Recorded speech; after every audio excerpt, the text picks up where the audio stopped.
অমায়ুদুল্লাহ ফামা লাহু মিন হাদ, যাকে আল্লাহ বিপদগামী করেন তার জন্য কোনো পথ প্রদর্শক নাই। তো আল্লাহ তাআলা কাউকে বিপদগামী করে সৃষ্টি করেন নাই। সৃষ্টির বেলায় সবাইকেই সমান ব্যালেন্স, মানে নফসে মুতমাইন্না, নফসে আম্মারা, এই দুইটা শক্তি তো, ফুজুর এবং তাকওয়া, ফালহামাহা ফুজুরহা ও তাকওয়া, এটা সবাইকেই দান করছেন। এখন কেউ যদি নফসে মুতমাইন্নাকে একেবারে মানে খাদ্য না দিয়া তাকে একেবারে যদি নির্মূল করা, সে নির্মূল হবে না, ভিতরে থাকবে কিন্তু নিষ্ক্রিয় থাকবে। তো এইভাবে যদি কেউ অন্যায়ের পথে চলতেই থাকে তো আল্লাহ তার জন্য মানে সৎপথের ব্যবস্থাটা আল্লাহ তাআলা রাখবেন না। ওটা ও যা চায় ওই সেটি আল্লাহ ওকে করতে দিবেন, যে তুই যা চা তাই তুই কর। আল্লাহ তাআলা জন্মগতভাবে কাউকে বিপদগামী করে সৃষ্টি করেন নাই। এখন আল্লাহ তাআলা আপনাকে ইঞ্জিন দিয়েছে, এখন আপনি কোন পথে গাড়ি চালাবেন সেই তেল আপনি ঢুকাবেন। নফসে মুতমাইন্না ইঞ্জিন ভিতরে আছে, এই নফসে মুতমাইন্নাকে যদি আপনি সক্রিয় করতে চান তাহলে আপনার আল্লাহর ওহী আপনি ভিতরে ঢুকান। আর যদি নফসে আম্মারা, শয়তানের ওহীকে আপনি, নফসে আম্মারাকে যদি আপনি সক্রিয় করতে চান তাহলে আপনি শয়তানের ওহী এখানে ঢুকাবেন। শয়তান অর্থাৎ আল্লাহর কোরআন এর সম্পৃক্ততা এর সাথে যেগুলি আছে, কোরআনের সাথে ধরেন আরও যেগুলি জ্ঞানের হাদিস বলেন, রাসূলের জীবনী, ফিকহ, উসুল, এই বিভিন্ন এগুলি সব মানে আপনার আল্লাহর ওহীর ব্যাখ্যার মধ্যে আপনার আসবে। এগুলির বাইরে নোবেল, নাটক, গান, গজল ইত্যাদি যেগুলি আছে এগুলি শয়তানের ওহী। কাজে এখন আল্লাহ তাআলা আপনার আমার মধ্যে দুইটা ইঞ্জিন দিয়েছে, কিন্তু তেল আল্লাহর ব্যবস্থা করে রেখেছে, কিন্তু আপনি সেই তেলটা নিজের ইচ্ছে আপনাকে ওখানে ঢুকাতে হবে। এই জন্য যে মানুষগুলি জন্মগতভাবেই মানে অর্থাৎ জন্মের পরেই দেখেন অনেক ছেলেমেয়েরা, আপনারা বাচ্চাদেরকে রেখে মসজিদে আসতে পারেন না, বাচ্চা আপনারা কোলে করে ঘাড়ে করিয়ে মোটরসাইকেল করে অনেকে বাচ্চা নিয়ে আসতে বাধ্য হয়েছে, এমনভাবে তারা করে যে তাদেরকে রাখা যায় না। এই ছোটোবেলার থেকে যারা এইভাবে নফসে মুতমাইন্নার সাইড যাদের ভালো থাকে, তারা 7 বছর বয়স থেকেই তারা রোজা নামাজ করে এবং 10 বছর বয়সে তারা পূর্ণাঙ্গভাবে রোজা নামাজ করে।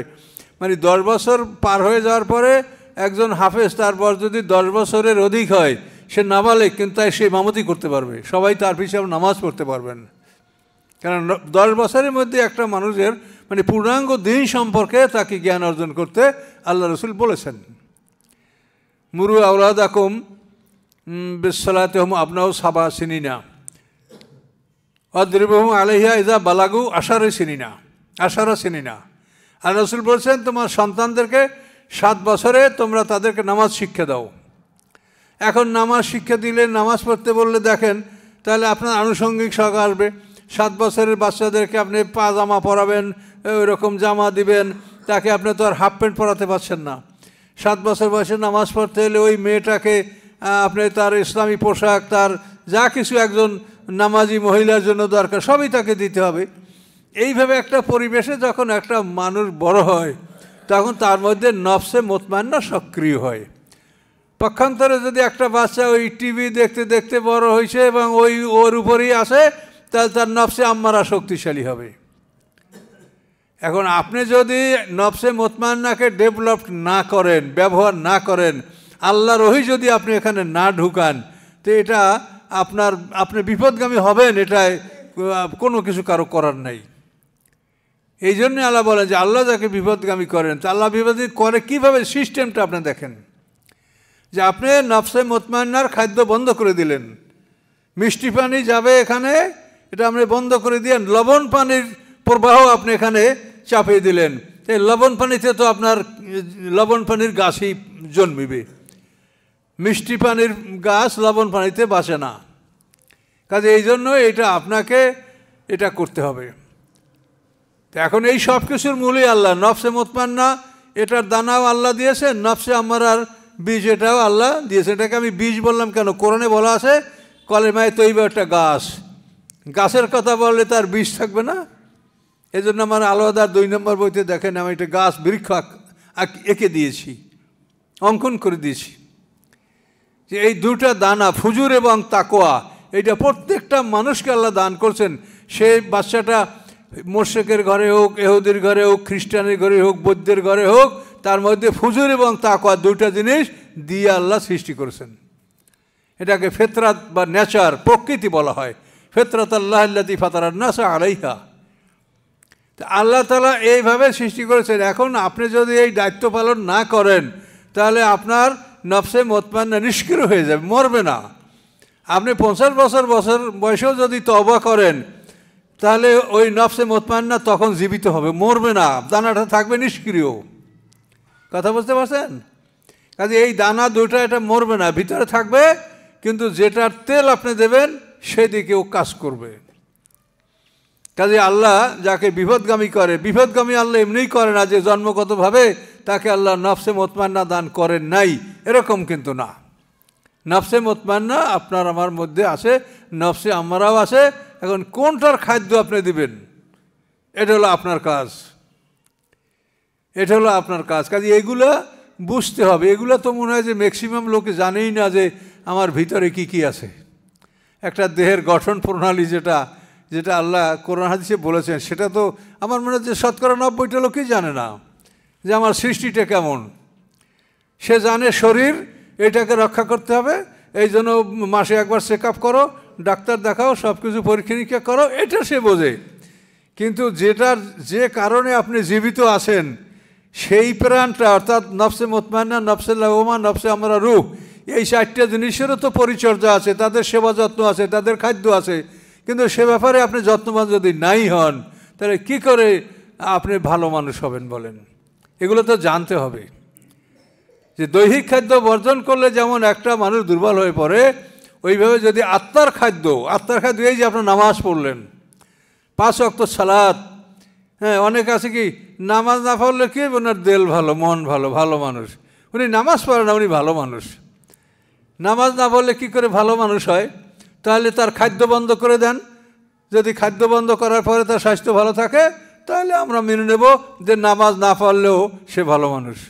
কি একটা ডাইরেক্ট, নামাজ না পড়ে যদি ভালো মানুষ হওয়া যায়, তো খাদ্য বন্ধ করে দিলেও আপনি স্বাস্থ্যবান থাকবেন। তো খাদ্য বন্ধ করেন, একদিনের খাদ্য বন্ধ করে দেখেন যে পরের দিন তার অবস্থা কি হয়।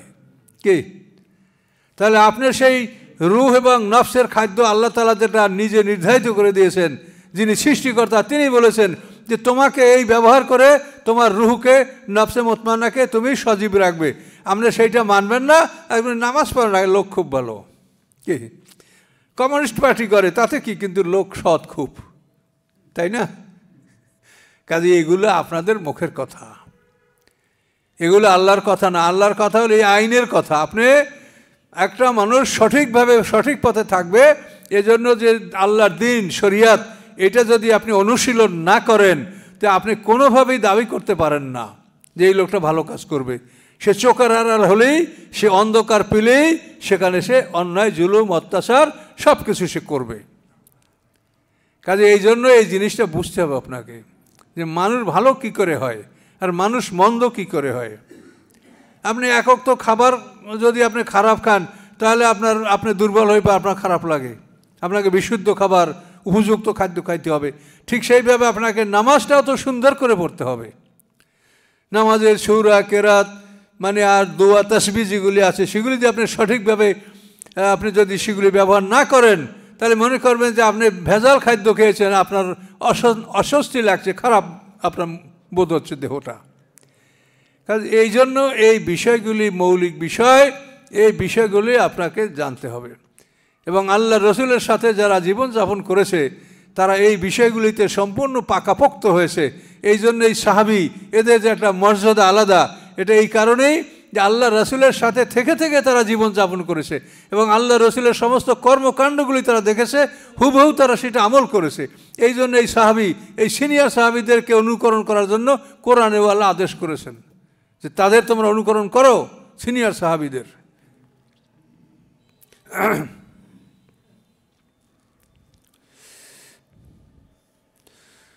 ওমাই ইহাদিল্লাহু ফামা লাহু মিন মুদিল্লিন, এবং যাকে আল্লাহ পথ দেখান, সৎপথ প্রদর্শন করেন, তাকে কেউ বিপদগামী করতে পারে না।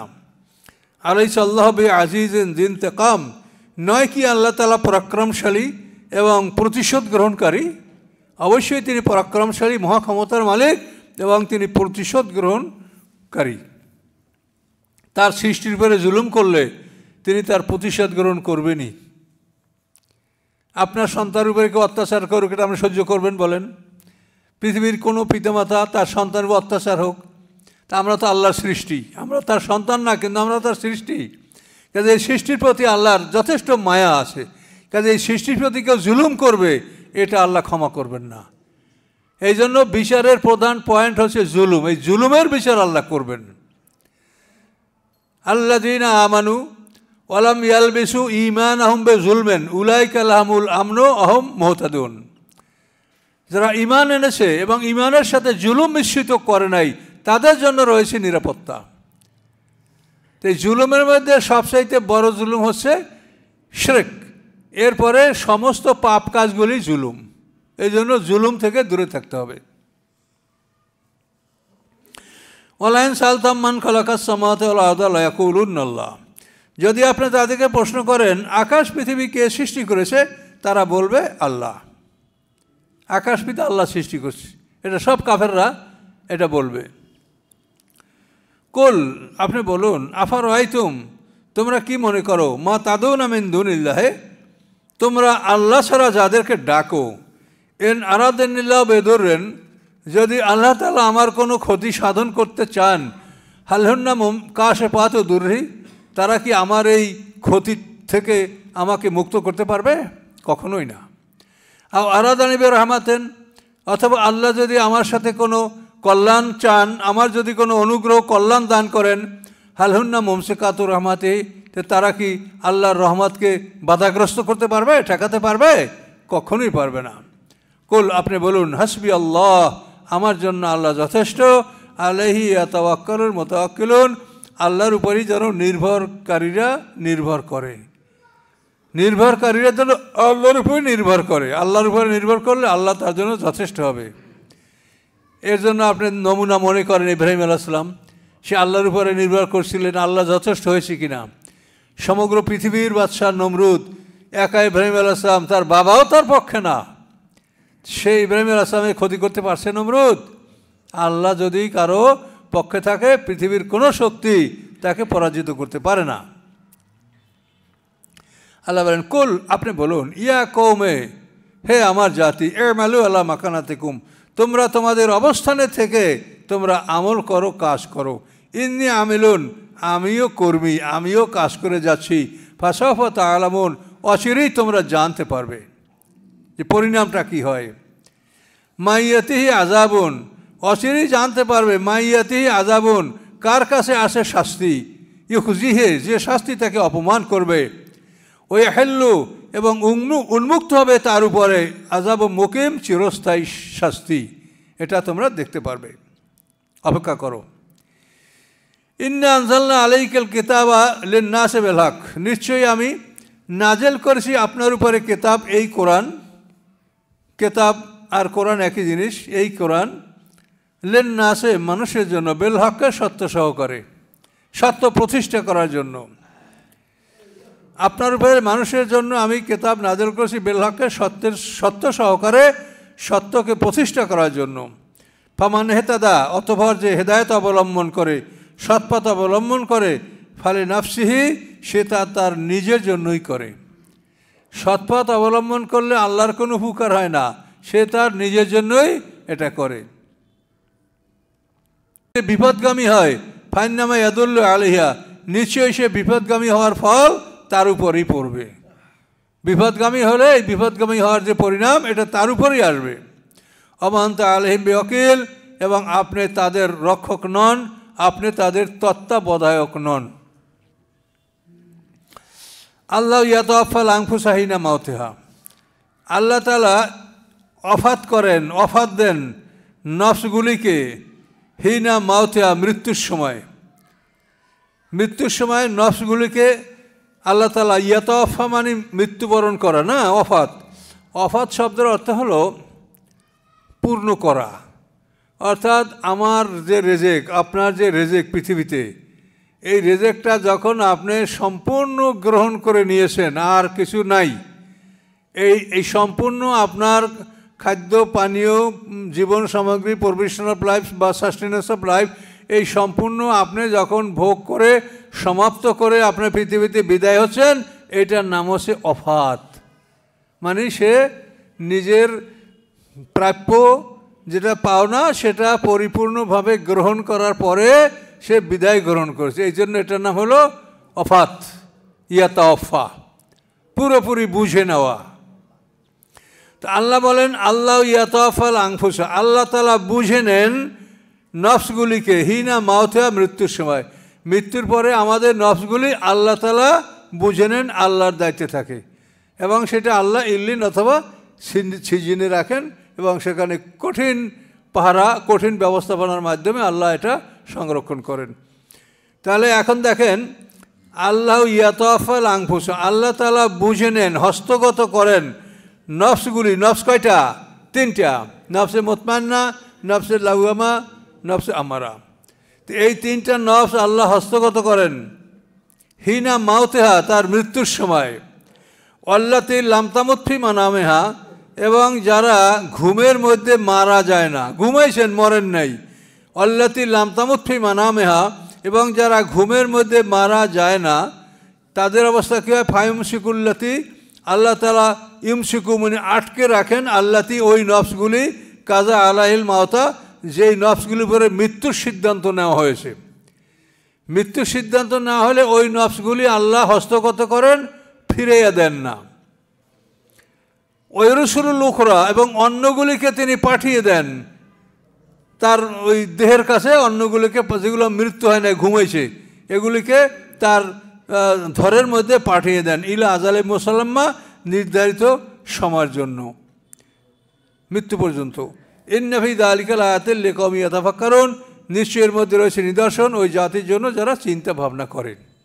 তাহলে ঘুম এবং মৃত্যু দুইটা জিনিস আল্লাহ এক জায়গাতে বুঝালেন, যে মানুষ যখন ঘুমায় তখন তার তিনটা নফস বের হয়ে যায়, আর যখন ইন্তেকাল করে তখন তিনটা নফস এর সাথে রূহ বের হয়ে যায়, চারোটা বাইর হয়ে যায়। আর ঘুমানোর সময় তিনটা বাইর হয়, নফসে মুতমাইন্না, নফসে লাওয়ামা, নফসে আম্মারা, রুহটা ভিতরে থাকে। তো এখন আল্লাহ বলেন যাদের উপরে মৃত্যুর সিদ্ধান্ত হয় তাদেরটা আটকেই রাখে আল্লাহ, আর যাদের মৃত্যুর সিদ্ধান্ত না হয় ঘুম, তাদের প্রাণটা আবার নফসগুলি আবার ফিরিয়ে দেয়। তাহলে ঘুম আর মৃত্যু কিন্তু খুবই কাছাকাছি জিনিস, ঘুম এবং মৃত্যু খুবই কাছাকাছি, দুইটি ভালো করে বোঝেন। তো ঘুমের সময় তিনটা নফস ওগুলো আল্লাহর হাতে থাকে, আর মৃত্যুর সময়ও সমস্ত নফসগুলি আল্লাহ বুঝে নেন, আল্লাহর দায়িত্বে থাকে।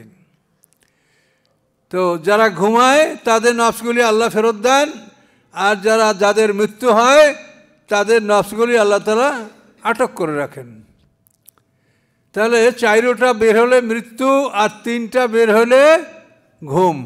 এই ঘুম আর মৃত্যু দেখেন।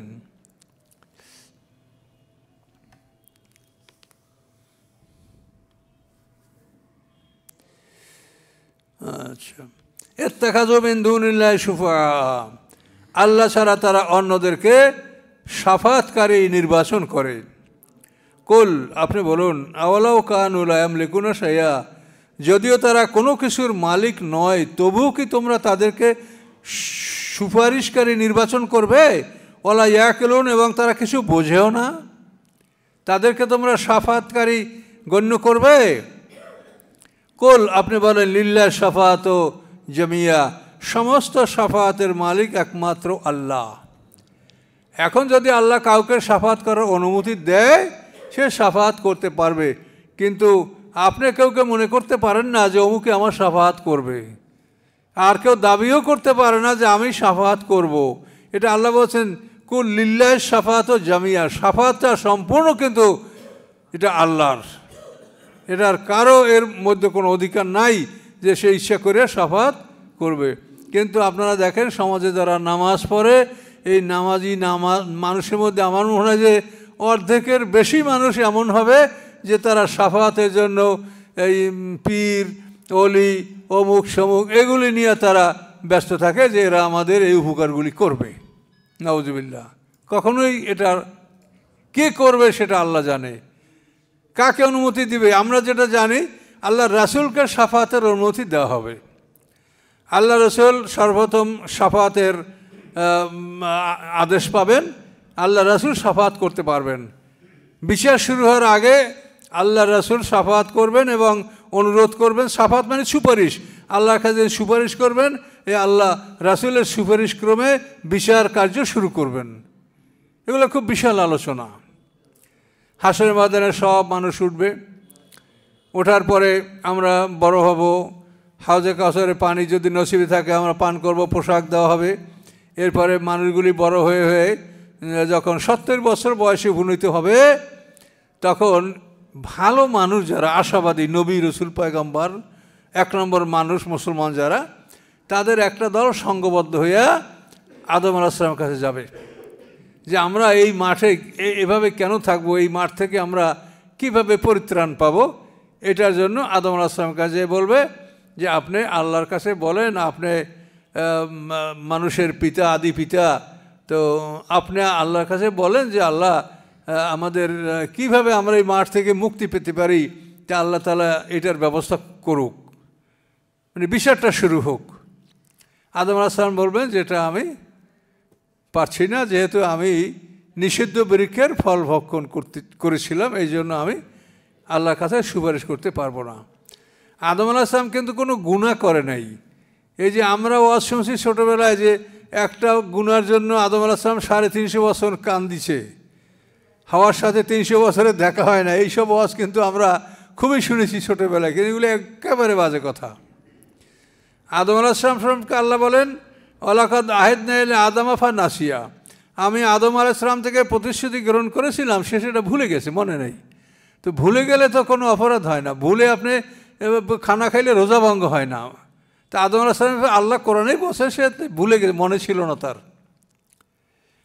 তাহলে আদম আলাইহিস সালাম জান্নাত থেকে নামবেন কেন, এর একমাত্র কারণ হলো আল্লাহ বলছেন যে এই যে গাছ আমি যেটাকে নিষেধ করেছিলাম যে এই গাছের কাছে তোমরা যাবে না, এই গাছের বৈশিষ্ট্য হলো এই গাছের ফল খেলে মানুষের পেটের মধ্যে প্রস্রাব পায়খানার ব্যাগ হয়, কাজে আমার জান্নাতে প্রস্রাব পায়খানার ব্যবস্থা নাই। এই জন্য তোমরা এই গাছের ফল যখন খেয়েই ফেলেছো, তখন তোমাদেরকে অবশ্যই পৃথিবীতে নেমে যেতে হবে। এই নেমে যাওয়ার কারণ হলো প্রস্রাব পায়খানার মানে যে ব্যবস্থা, এটা জান্নাতে নাই, জান্নাতীরা প্রস্রাব পায়খানা করবে না। তাহলে আদম আলাইহিস সালাম কোনো গুনাহ করেন নাই। মা হাওয়াকে 300 বছর পৃথক রাখা হয়েছে, এটা আপনারা তো মানুষ, একটু কল্পনা করেন তো, একটা মানুষ পৃথিবীতে আর কোনো মানুষ নেই এবং সে মহিলা, তাকে যদি পৃথক রাখা হয় 300 বছর, তো এর চাইতে শাস্তি পৃথিবীতে আর কি হতে পারে বলেন? কাজে এই কথাগুলো সত্য নয়, এগুলো কিন্তু এখনও আলেমরা বলে, এখনও তারা ফিরে আসে নাই সত্যের দিকে। এভাবে মানে জাল হাদিসে সব ম্যাক্সিমাম তাফসিরগুলিতে এই হাদিসগুলি আছে, কিন্তু এগুলি জাল, এগুলোকে বর্জন করতে হবে। সত্য যেটা সেটা হচ্ছে যে আদমকে জান্নাতে নিয়ে আসে ফেরেশতারা, মরমর পাথরের পালঙ্কে করে মুহররমের 10 তারিখ শুক্রবার দিন চাষতে রক্তে আদম আলাইহিস সালামকে নিয়ে ফেরেশতারা জান্নাতে ঢুকেছে। মা হাওয়া জান্নাতে তৈরি হয়েছেন। এরপরে এরা এই ফল ভক্ষণ করার পরে আবার জিবরিল আমিনকে বলেছেন যে এদেরকে পৃথিবীতে নিয়ে যাও, সাথে করে পর্যাপ্ত পরিমাণে জান্নাতের ফলমূল নিয়ে যাও, পৃথিবীর খাদ্য তৈরি করতে অনেক দেরি হবে, এই সময় যেন তারা অনাহারে না থাকে, জান্নাতের ফলমূল নিয়ে যাও, এগুলো পচবেও না, নষ্ট হবে না, এগুলি তারা খেতে থাকবে। এরপরে তারা পৃথিবীতে বীজ বপন করা, তার থেকে শস্য উৎপাদন হওয়া এবং তার থেকে খাবার তৈরি করা, এটা বেশ সময় লাগবে। এই সময় যেন আদম হাওয়া অনাহারে না থাকে, তাদেরকে জান্নাত থেকে হ্যাভারসাক লাঞ্চ, মানে সফরের সময় যে খাদ্য সাথে না হয় এটাকে হ্যাভারসাক লাঞ্চ বলা হয়, এটা নিয়েই তাদেরকে পৃথিবীতে পাঠানো হয়েছে। এবং এটা আল্লামা ইবনে কাসিরের তাফসির আছে না, ইবনে কাসির, তো ওনার একটা ইতিহাস লেখা আছে, সেইটা হলো মানে নবী রসুলদের জীবনী, তো যেটাকে বলা হয় কাসাসুল আম্বিয়া, ইবনে কাসিরের আরবিতে ওই কিতাবে এই ইতিহাসগুলি আছে। আমরা কোনো কথা বানাইয়ে বলার অধিকার আমাদের নাই, আমরা যেটা বলি সেটা আমরা বিশুদ্ধ কিতাব থেকে পড়ে শুনে আমরা এটা বলি। কাসাসুল আম্বিয়া বা ইবনে কাসির, কিন্তু এগুলো আরবি, এগুলো বাংলা কেউ করে নাই। তো যাই হোক, তো আল্লাহ বললেন যে সমস্ত সাফাতের মালিক আল্লাহ তাআলা। আপনার কিন্তু খুব ইম্পর্ট্যান্ট জিনিস গেছে, এই যে নিদ্রা এবং মৃত্যু, এই দুটা জিনিস কিন্তু আপনি ভালো করে বুঝে নেন, নিদ্রা এবং মৃত্যু। আমরা মারা যাওয়ার পরে কিন্তু আমাদের এটাই হবে যে আমাদের ওই 4টে জিনিস আল্লাহ তার দায়িত্বে ইল্লিন সিজিনে সংরক্ষণ করবেন। যার ভাগ্যে যেটা আছে তাকে সেখানে রাখবেন আল্লাহ। আর আমাদের পদার্থের দেহটা পদার্থের সাথে বিলীন হয়ে যাবে, অথবা সলিডও থাকতে পারে, দুইটা ভাগ হয়ে যাবে। আবার ইসরাফিল আসলামের সিংহের ফুৎকারে এই দুইটা একসাথে হবে, আবার আমরা জীবিত হয়ে হাসরের ময়দানে উঠব। কাজে দ্বিতীয় জীবন সম্পর্কে আল্লাহ তাআলা কোরআন শরীফে বারবার বলেছেন। আর এগুলি কিন্তু এই মুশরিকরা বা আমাদের মধ্যেও যারা দুর্বল ঈমান, তারা কিন্তু দ্বিতীয় জীবন সম্পর্কে তাদের ইয়াকিন থাকলেও দৃঢ় ইয়াকিন নাই, দৃঢ় বিশ্বাস নাই।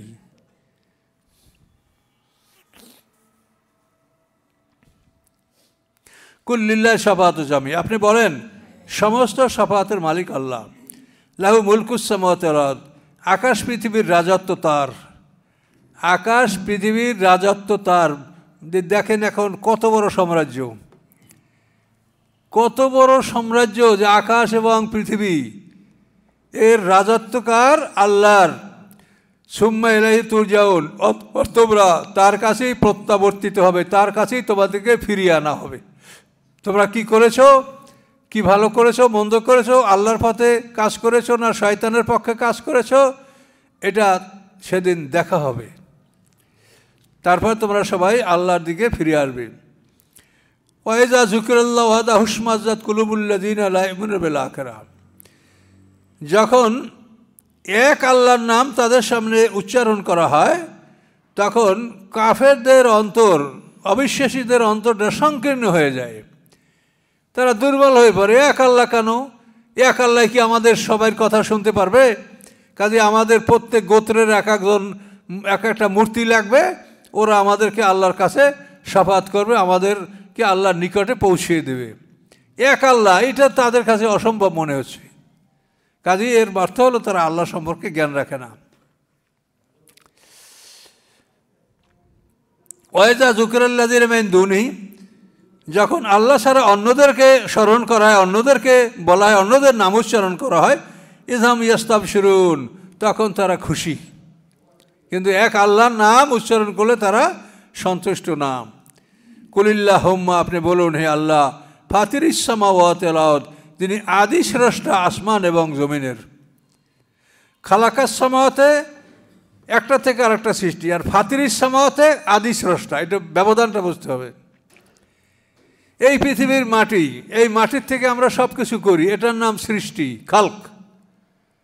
কিন্তু পৃথিবীটা কিভাবে সৃষ্টি করা হলো? এই পৃথিবীর মাটি কোথা থেকে আসলো? পৃথিবীর পানি, মাটি, উপাদান এগুলো কোত্থেকে আসলো? তো এইটা যে সৃষ্টি করেন তার নাম হচ্ছে ফাতিরিস সামাওয়াতে বা বাদিউস সামাওয়াতে, আদি স্রষ্টা, অরিজিনেটর। আর একটার থেকে আরেকটা, এটা হলো খালক। তাহলে আকাশ পৃথিবী দুইবার সৃষ্টি করা হয়েছে।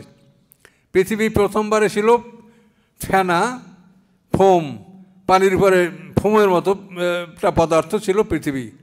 পরে সেইটার থেকে আল্লাহ তাআলা এই পৃথিবীর আকৃতি দান করছেন। আর আকাশটা প্রথম সৃষ্টির সময় ছিল নেবুলা, গ্যাসীয় পদার্থ।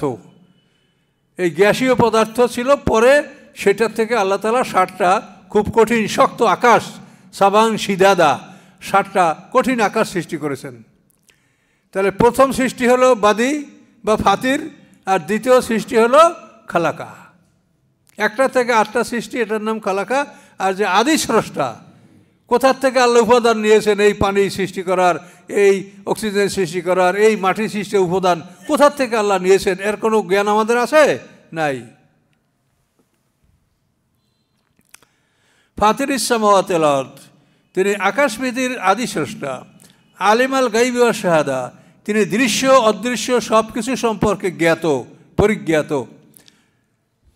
আনতা তাহকুমু বাইনা ইবাদিকা ফিমা কানু ফি ইয়াখতালিফুন, হে আল্লাহ আপনি আদেশ দিবেন আপনার বান্দাদের মধ্যে ওই সমস্ত বিষয়, যে সমস্ত বিষয় তারা মতভেদ করতেছিল, এই মতভেদের বিষয়গুলি আল্লাহ তাআলা ফয়সালা দান করবেন।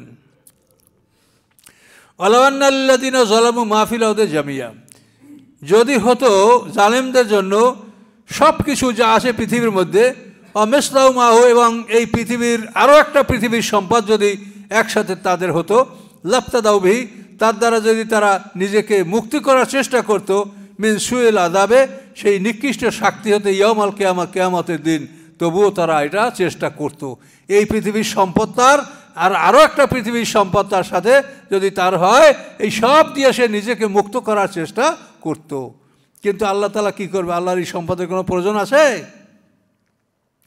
অবাদা আলম মিনাল্লাহি মা লাম ইয়াকুনু ইয়াহতাসিবুন, এবং আল্লাহর পক্ষ থেকে তাদের উদ্দেশ্যে এমন কিছু প্রকাশ পাবে যা তারা ধারণা করতে পারে নাই।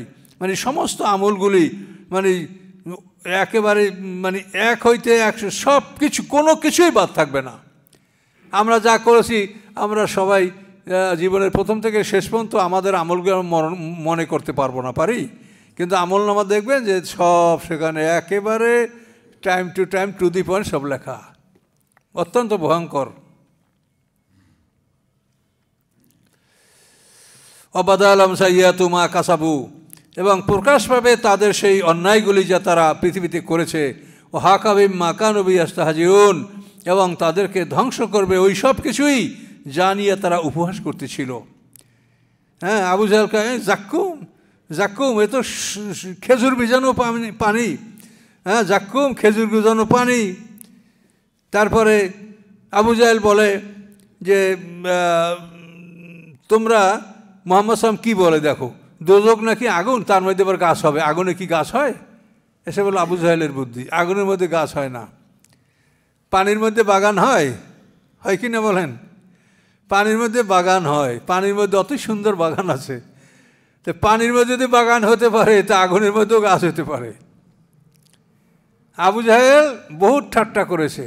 যখন কোরআন শরীফে আসে আলাইহিয়া তেসাআতা আশার জাহান্নামের ফেরেশতা 19 জন, তখন আবু জাহেল বলে এই বেটারা বোকা, তোরা মর। বলে কেন মরবো কেন? দেখো না মুহাম্মদ সাল্লাল্লাহু আলাইহি ওয়াসাল্লাম বলে কি যে দোজখের ফেরেশতা 19 জন, তো তোরা কি লোকজন কম? সবাই মিলে 19 জন ফেরেশতাকে তোরা বাঁধে ফেলবি, আমরা সবাই মিলে বাঁধে ফেলবো। এই ফেরেশতা দিয়ে বাঁধেই ফেলতে পারি, তাহলে তো জান্নাত জাহান্নামের মালিক আমরা। মুসলমানকে ওই দোজখে ঢুকাই দেবো, আমরা নিজেরা জান্নাতে যাব। কি আবু জাহেলের বুদ্ধি! ফেরেশতা 19 জন আলাইহিয়া তেসাআতা আশার, এখন এইগুলো বাঁধা তার আবু জাহেল এগো ফেরেশতা বাঁধে রেখে বেসতে যাবে। আরে বেটা, তুমি ফেরেশতা বানবা? এই যে আল্লাহর আরশ বহনকারী ফেরেশতা, এই এক একজন ফেরেশতা তার বর্তমান পৃথিবীর 2টা পৃথিবীর সমান এক একজন ফেরেশতা, যে আল্লাহর আরশ বহনকারী। মেরাজ রাতে আল্লাহ রসুল আল্লাহর কাছে বলেছেন যে আপনার আরশ বহনকারী ফেরেশতার একজন ফেরেশতার সাথে আমি কথা বলবো, আল্লাহ অনুমতি দিয়েছেন। তা আল্লাহ রসুল একজন আরশ বহনকারী ফেরেশতার সাথে কথা বলেছেন। তো সেখানে আল্লাহ রসুল বলেছেন যে তার কাঁধ হতে কানের লতি 700 বছরের রাস্তা। এখন আবু জাহেলের কি দড়ি আছে যে ফেরেশতা বানবে? একজন ফেরেশতা এই 2টা পৃথিবীর সমান। কাজে এগুলি তাফসিরে বিবরণ আসছে এই জন্য যে আবু জাহেল মনে করছে যে বুঝি আমার মতো ফেরেশতা, যে 19 জন ফেরেশতা বাঁধিয়ে ফেলাবো আমরা। কাজে আল্লাহ বলেন যে যে জিনিসটি তার উপহাস করেছে, ওই উপহাসের বস্তুগুলি তাদেরকে ঘেরাও করবে এবং তাদেরকে পাকড়াও করবে।